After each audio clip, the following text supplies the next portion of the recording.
Hey everybody, how's it going? Welcome back to Stylist Meets Vinyl. My name is Chris. Today I'm talking about my record Firebox. What is a record Firebox? The idea is I have a box of records, 10 records from my collection, and these are the 10 records that I would save if my house was on fire. Before I get into anything, this is just for entertainment purposes. Clearly, I would not endanger and risk my life to run into a burning building to save 10 records.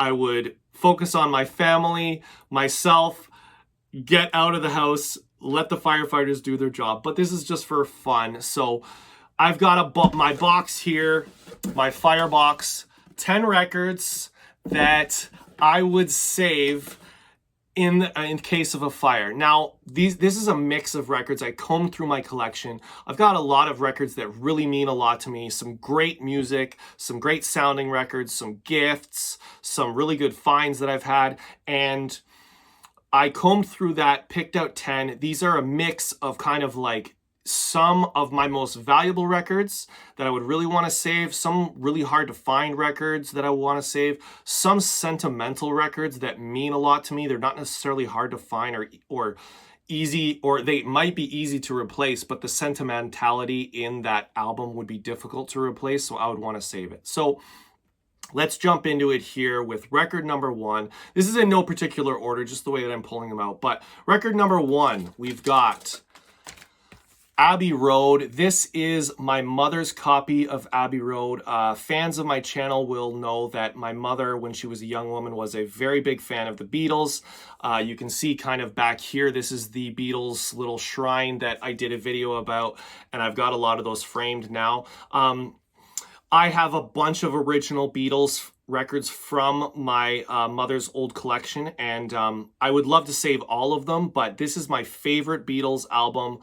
It's got my mother's name written on the label here, and I would definitely want to save at least a couple records that my parents had, so that when my parents are gone, I'll be able to remember them every time I put these records on. So the first one is Abbey Road. Next, we've got, in the same sort of vein, I have Neil Young Harvest. This is an original Canadian pressing. This one's got my dad's name written on it. It was his copy. He bought it in 1973. My cousin just was telling the family about how she listened to this with my dad, and he was so excited in 1973 when he got to take this home. My dad is and was a big Neil Young fan. I've also got a lot of Crosby, Stills, and Nash, and Crosby, Stills, and Nash and Young that were his. I chose out of all of them that I would choose this. I love that his name is written on it, and it's got this textured cover, and it's a fantastic Neil Young album, and this one will always remind me of my dad as well, so had to save this from the fire. So that's the second album that I would save. Number three, this album is not hard to find, but for a specific reason I would save it. This is Matt Mays' Once Upon a Hell of a Time. For those that don't know, Matt Mays is a Canadian rocker. He is from the East Coast, and he's still making music. Fantastic live act. If you ever get a chance to see him, please do. He's amazing. And this album in particular, it reminds me of a couple things. Reminds me of my friend Sean. He was my concert buddy when I lived down in Toronto. We would go and see concerts all the time.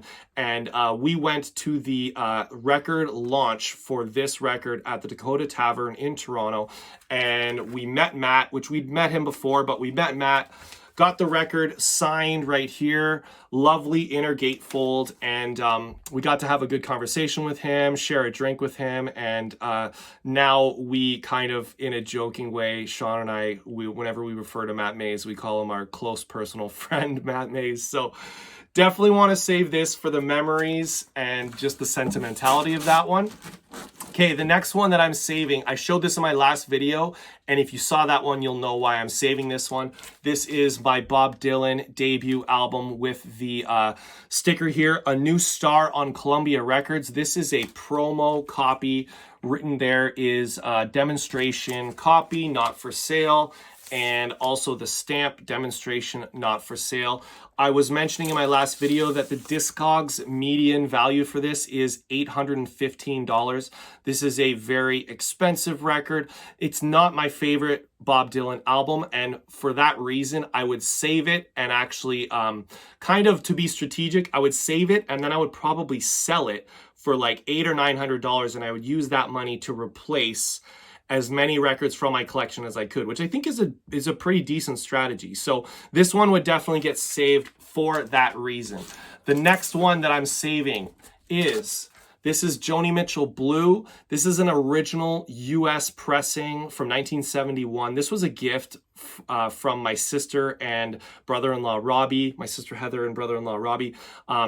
They gave this to me for Christmas a few years ago, and although the cover is a little bit beat up, the actual disc is in great condition, VG plus or near mint minus.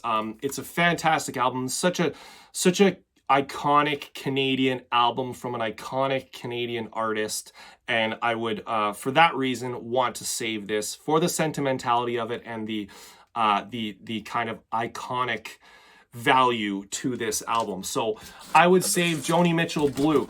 Next up, the album I'm saving is this is El Dorado, a symphony by the Electric Light Orchestra, This is my favorite ELO album, also my my fiance's favorite ELO album, and this was my mother's, not this copy actually. I have an original copy, but I recently upgraded to the original master recording from Mobile Fidelity Sound Lab. This sounds amazing. For that reason, I gotta save this one because I don't want to have to replace it, even though I could easily replace it for a bit of money, but I could replace it. But I would want to save this one because we love how great it sounds, and it reminds me of my mom, and she's the one who got me into ELO, and I'm a huge fan now. So that is the next one I would save. The next album, this one, don't laugh, but this one is one that is really easily, I could replace it in one day, easily go out to the record store and replace it. But because of the sentimentality of this record, I would want to save this copy. So this is Cat Stevens' Teaser and the Fire Cat. You can see it's not in great condition. It's got some I don't know what that is, but it's not in great condition. But this was my dad's copy, and about 11 years ago, when my parents gave me all of their old records, this was one of them in that stack of records that I wasn't really familiar with it. I started to play it, and I remember messaging my parents and saying, wow, I'm really enjoying this album from Cat Stevens. And my dad said, yeah, that was my copy. And then when I started dating my now fiance, she started listening to this, and now she loves it as well. And so just for that reason, I would want to keep this exact copy. Reminds me of my parents. It's special to me and my partner, and it's an amazing album. So I would save Teaser and the Fire Cat by Cat Stevens. Okay, the next one, I think this is number 7 that I would save, is Them Crooked Vultures. I've shown this a handful of times on my channel. This is a 2009 original pressing. Actually, this has not been reissued, so this is an original. This is a supergroup, Dave Grohl on drums, John Paul Jones on bass guitar, and Josh Homme on vocals and lead guitar. This is a really cool album, a one-off from this band. I bought this not realizing that the cost would just like skyrocket after I bought it. I bought this for $38 or $39. It's now worth over $200 on Discogs. Not only is it a fantastic album, but it is worth a little bit of money, and it's hard to replace. I don't think I'd be able to find another copy of this without really spending some money. So for that reason, I am saving Them Crooked Vultures. Next album that I am saving is another Beatles. This is Let It Be Naked. I showed this within the last year, actually about a year ago, and I told a story about how my fiance surprised me with this album. It was at our local record shop. I went to go buy it. It was gone. And I didn't realize that she had been in that day because she heard me talking about it. She had been in that day and she bought it for me and then surprised me. And it happened at a time where I was actually, I was hospitalized when she told me that it was her who bought it. And it just really lifted my spirits. It really put me in a good mood. It means a lot to me. And it makes me think of her, and it's just a really cool story, and I would definitely want to save this. It's also a collector's item, very difficult to find, and also expensive and valuable. So for that reason, I would save Let It Be Naked. And the last album that is in my Firebox is Elephant by the White Stripes. This is my favorite White Stripes album. It's a fantastic album. This copy in particular, I think this is a 2022 reissue or remaster, and it is from the like analog tapes that the White Stripes used to record the original. There is an insert here that I'm not going to pull out, but it shows how it was like the analog equipment that they used to record it. They've remastered it, and this is one of the best sounding records in my collection. My fiance bought it for me when she was down in Detroit, Michigan at the Third Man record store plant, and it sounds great. It means a lot to me. It's a fantastic album, and for that reason, I wouldn't want to lose this album, Elephant by the White Stripes. So that is it. That is my 10 records in my record firebox that I would save from a burning fire.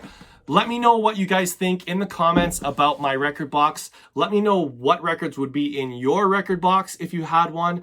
And whatever you guys do, make sure you come right back here where Stylus meets vinyl. Thank you very much. Take care, guys.